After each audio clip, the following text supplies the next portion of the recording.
Hello, today we're going to continue our series talking about how to counter aggressive openings.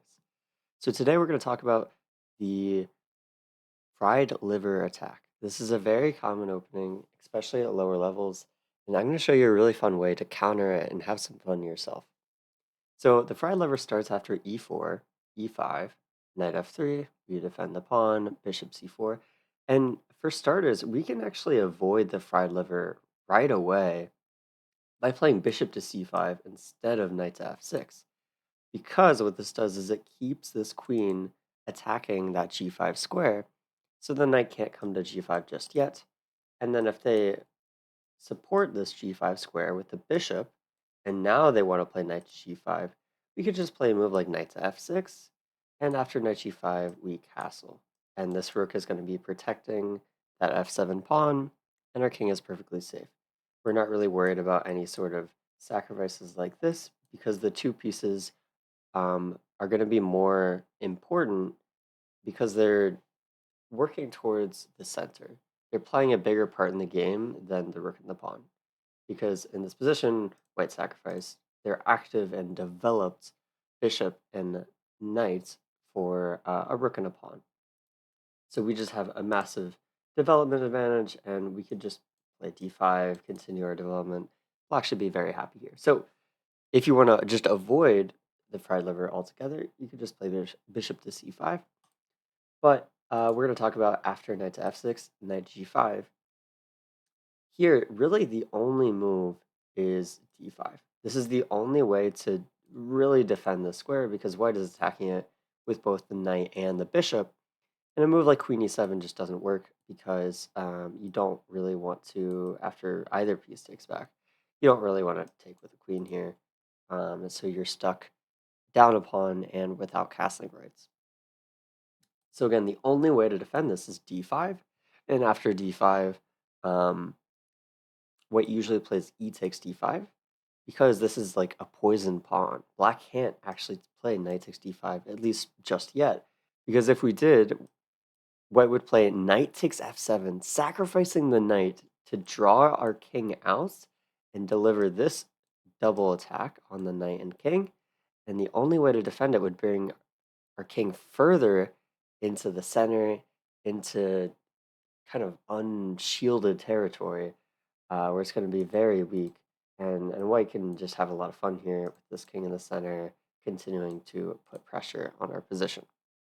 So again, taking this pawn is really not a good idea. Instead here, the main line goes knight to a5, and this is solid. You can definitely play this. There's nothing wrong with it whatsoever. But I'm going to show you a fun line instead of that called the Ulvsted Gambit. And that's to play b5 here. b5 is just absolutely ridiculous. Like, our piece is attacked. They just want a pawn. And we're just attacking their bishop. We're just, like, doing something different altogether. And this looks so weak and so crazy, but there's actually a lot to it. There's a lot of ways that what can go wrong here. So first off, if they just continue with what they wanted to do and take on c6, we're going to take on c4 and say, white castles or something. We're doing quite well here because we have this pawn in the center, and white doesn't have any pawns in the center. On top of that, we have two bishops in a position that's very, very open. There's not a lot of pawns standing right in front of each other, like closing the position off. So these two bishops are going to feast in this position. So black would be very happy with a position like this where white takes that knight. So instead of that, this is just a free pawn. Like, white can just play bishop takes b5, and that's a very reasonable thing to do. That's what you're going to see a lot of the time. It's played in 63% of club level games. And after this move, black's already equalized. Black has a pretty great position here, and there's still a lot of tricks left. So after bishop takes b5, black's going to play queen takes d5. Now, what this does is, because the bishop was no longer defending d5, we're free to take it, and we're also attacking the bishop on b5 and the pawn all the way on g2. So this is a very annoying threat. So even though we're down a pawn, we're probably going to win a pawn back. So if white was really greedy and they saw this double attack and they wanted to just keep everything tidy, keep their material, they'd play bishop to f1. A very, very passive move, setting the pieces back up for the next game. I mean, it's not great, but I could see someone doing this. And in response, we could already play a move like bishop c5. And then if white just makes a natural move, attacking our queen, they're already much, much worse because of the devastating bishop takes f2. So we sacrifice the bishop to draw the king out, and then we check. And it doesn't really matter where this king goes, it's going to cause problems. So if the king goes back to e1, there's queen to h4 check, which is a double attack again, and taking advantage of this undefended knight on g5. And then if the king goes to e2, we can go for a different plan, play bishop to g4, developing a piece with check, and we're also skewering the king and the queen. So the king is not going to move because they would just lose a queen. But instead, if they play knight to f3, now this knight is pinned, it's self-pinning, and we play e4 to take advantage of that pinned piece. White's position is just terrible. This king's in the center. It's going to be very hard for him to develop, and we're one move away from having our rooks connected. So black is doing fantastic here. So that's kind of how things can go wrong for white really quickly if they just try to hold on to their material like that. So really, they don't have much options besides giving the material back, and they can do that in a few different ways. Bishop takes c6 is the most common move here. And after queen takes c6, white has a few options. White can castle. White can play queen to f3. Let's just see what happens after castle. It seems like a natural move, right? Just getting the king out of the center, potentially trying to take advantage of our king in the center. But we can actually develop very quickly, and it gives us a lot of very quick counterplay. So first we can play bishop to b7. And what this does is creates a mate in one threat with queen 6 g2. So if you're playing like a bullet game where your opponent's not paying attention, that's a good threat to have. And white only has one good way to deal with it, and it's not very common. It's only played in 17% of games. So that means like 83% of the games from here, black is just completely winning. Just like game over winning. Because white typically plays a move like f3, and then black's going to give this check, bishop c5 check, king goes to the corner, and here, just look and like, appreciate black's bishops. They're just slicing through the position, just dominating the center, and wreaking havoc on white's position. So after this, we really just want to continue to open up these bishops even more. So after something like this, we want to play g5, followed by g4, taking advantage of the fact that they can't take because the bishop and the queen line up on that g2 square, creating that mate threat we saw before. And this is just devastating for black. We're going to castle long, so we have even more fun on the king side, just launching our pawns down the board. Maybe we can get our rooks involved. All of our pieces are happy and creating threats against that white king.